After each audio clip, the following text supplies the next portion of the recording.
ఈరోజు సింగరేణి పరిస్థితి చాలా ఆందోళనలో ఉన్నది. కొన్ని నిజాలు బయటకు రావడం లేదు. సింగరేణి ఒకప్పుడు సిరుల గని, ఇప్పుడు మేడిపండులాగా ఉంది సింగరేణి పరిస్థితి. పొట్ట విప్పు చూడు పురుగులుండు అన్నట్టు ఇవాళ సింగరేణి నిండా ఈ 2.5 సంవత్సరాల్లో స్కామ్ల గని అయిపోయింది. అది సింగరేణి స్కామ్ల గని అయిపోయింది.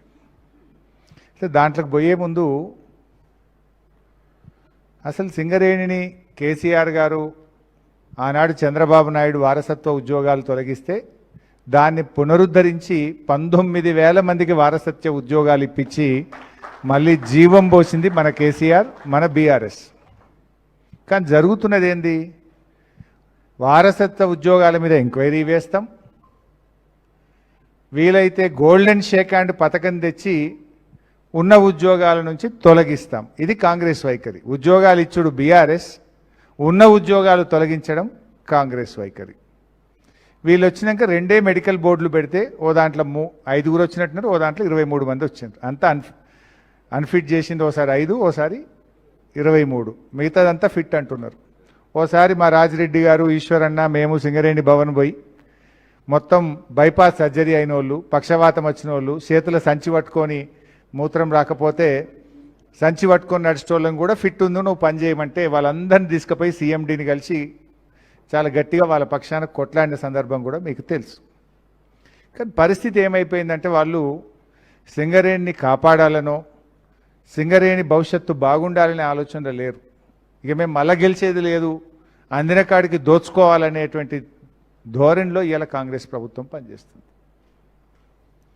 ముఖ్యంగా ఈరోజు సింగరేణిలో కొన్ని విషయాలు చూస్తే ఏం జరుగుతూ ఉంది.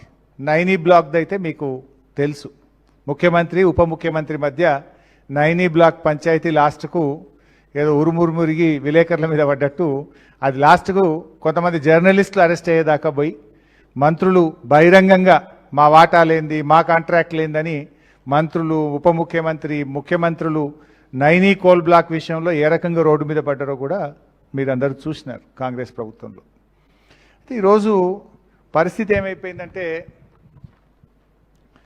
మీరు అసలు ఈ సింగరేణికి కాంగ్రెస్ ప్రభుత్వం అధికారంలో వచ్చిన తర్వాత డ్యూస్ అనేది అడ్డగోలుగా పెరుగుతూ పోతూ ఉన్నాయి. అసలు డ్యూస్ చెల్లించడం లేదు.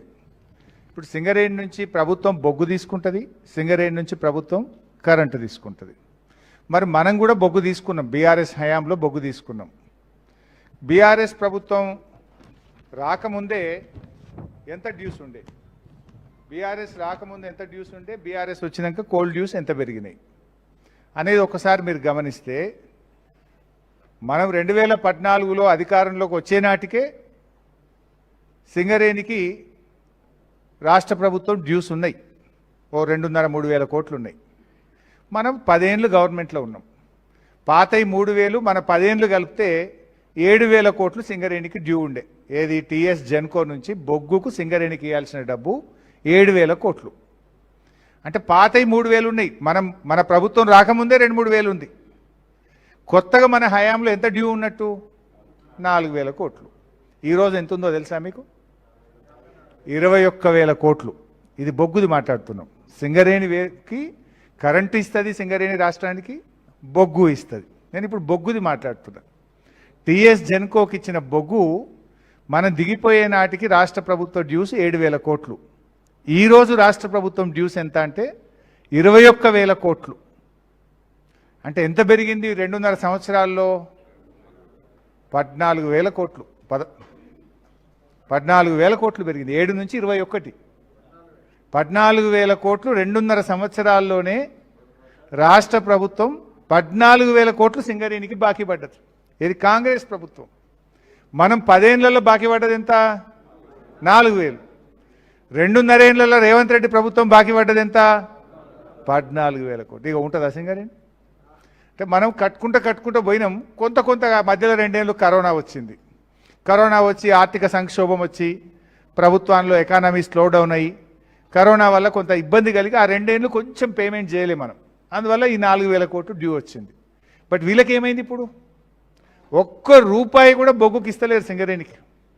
దాంతో 14,000 కోట్లు కేవలం కాంగ్రెస్ ప్రభుత్వం 2.5 ఏళ్లలో బొగ్గు తీసుకొని సింగరేణికి ₹1 ఇవ్వలేదు. నంబర్ 1. ఇక కరెంటు చూస్తే దాదాపు అదొక 20,000 కోట్లు ఉంది. రెండు కలిపితే మీరు అన్నట్టు 50,000 కోట్ల పైచిలకు డ్యూస్ ఉన్నాయి. సింగరేణి అంటే మీకు ఏం తెలిసి ఇంతకుముందు బ్యాంకులలో ఫిక్స్డ్ డిపాజిట్ ఉంటుంది.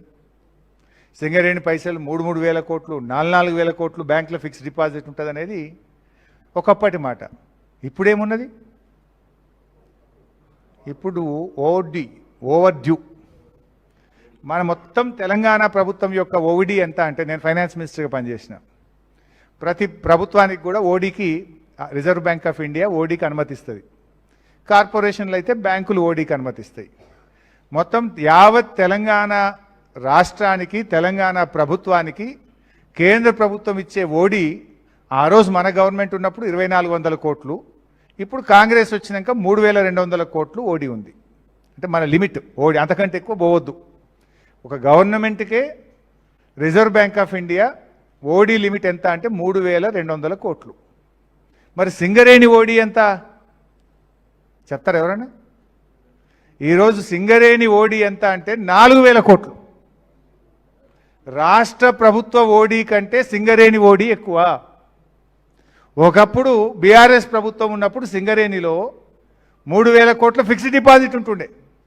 కాంగ్రెస్ వచ్చినాక ఫిక్స్డ్ డిపాజిట్ పోయింది, 4,000 కోట్ల ఓడీలకు పోయింది. ఇప్పుడు మీకు జీతాలు రావాలంటే బ్యాంకోళ్ళ దగ్గరికి పోయి అప్పులు తెస్తే, ఓడీ తెస్తే, బతిన్లాడితే నెలకు జీతం పడుతుంది. ఈరోజు ఇంకా 4 రోజులు పోతే దాని పరిస్థితి ఏందో కూడా అర్థం కాని స్థితికి సింగరేణి పోతా ఉంది ఈరోజు. ఇది కార్మికులు అర్థం చేసుకోవాలి. మరి ఏమవుతుంది? ఎందుకు ఇట్లా అవుతా ఉంది? ఓడీకి ఎందుకు పోయింది? ఫిక్స్డ్ డిపాజిట్లు ఉండాల్సిన సింగరేణి ఓడీకి ఎందుకు పోయింది? ఈ 2.5 ఏళ్లనే కాంగ్రెస్ ఏం చేసింది అంటే చాలా లోతైనటువంటి విషయాలు ఉన్నాయి, డిస్కస్ చేద్దాం మళ్ళోసారి. కానీ కొంత బ్రాడ్గా ఇవాళ చెప్పేటువంటి ప్రయత్నం చేస్తా. ఇంకొక ఇంపార్టెంట్ విషయం కూడా మీరు బాగా వినాలి. దీనిలో కొంతమంది ఎవరైనా ఆఫీస్ స్టాఫ్ కూడా ఉండొచ్చు.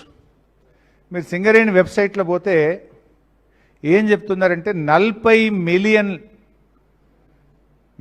లక్షల మెట్రిక్ టన్నుల బొగ్గు మన దగ్గర ఈ వేరియస్ పాయింట్స్లో స్టాక్ ఉంది అని చూపిస్తున్నారు.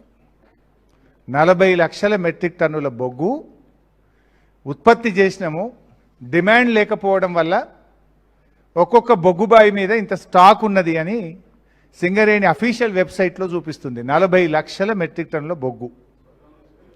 ఎంత? మందమర్రి బొగ్గుబాయి మీద 7,20,000 మెట్రిక్ టన్నుల బొగ్గు స్టాక్ ఉందట. ఉన్నారా మందమర్రిలో?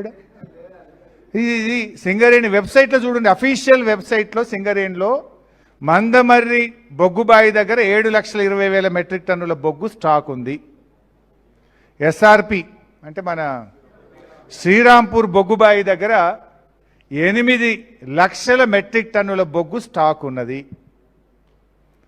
RG1 6 లక్షల మెట్రిక్ టన్నుల బొగ్గు స్టాక్ ఉంది.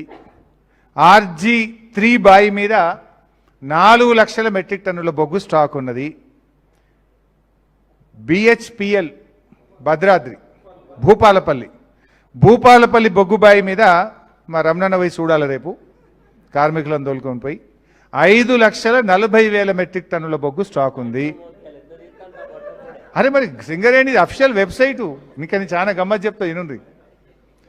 YLD ఇల్లెందు బొగ్గుబాయి మీద 3,50,000 బొగ్గు స్టాక్ ఉన్నది. SPL సత్తుపల్లి మీద 2 లక్షల స్టాక్ ఉన్నది. మొత్తం కలిపితే ఈరోజు సింగరేణి అధికారిక లెక్కల ప్రకారం సింగరేణి ఆన్లైన్ వెబ్సైట్లో వాళ్ళు చెప్తున్నది 40 లక్షల మెట్రిక్ టన్నుల బొగ్గు ఉత్పత్తి చేసి బాయిల మీద స్టాక్ ఉన్నది అని చెప్పి సింగరేణి చూపిస్తున్నది. ఉత్తగా చూపించుడు కాదు, ఈ 40 లక్షల మెట్రిక్ టన్నుల మీద ఆదాయం వచ్చింది మాకు టన్నుకు 4,200 రూపాయలు ఉంటుంది కదా, 4,200 రూపాయల చొప్పున ఈ 40 లక్షల మెట్రిక్ టన్నులకు లెక్కగట్టి మాకింత ప్రాఫిట్ వచ్చిందని ఇన్కమ్ ట్యాక్స్ కట్టిరు దీని మీద. కేంద్ర ప్రభుత్వానికి డివిడెండ్ కట్టిండ్రు దీని మీద. రాష్ట్ర ప్రభుత్వానికి డివిడెండ్ ఇచ్చిండ్రు దీని మీద. దీని మీద కోల్ సెస్ కట్టిండ్రు దీని మీద. దీని మీద డిఎంఎఫ్టి కింద ఇస్తాం కదా, డిఎంఎఫ్టి సిఎస్ఏ డబ్బులు కూడా ఇచ్చిండ్రు. మరి ఇప్పుడు ఎటువై బొగ్గు మరి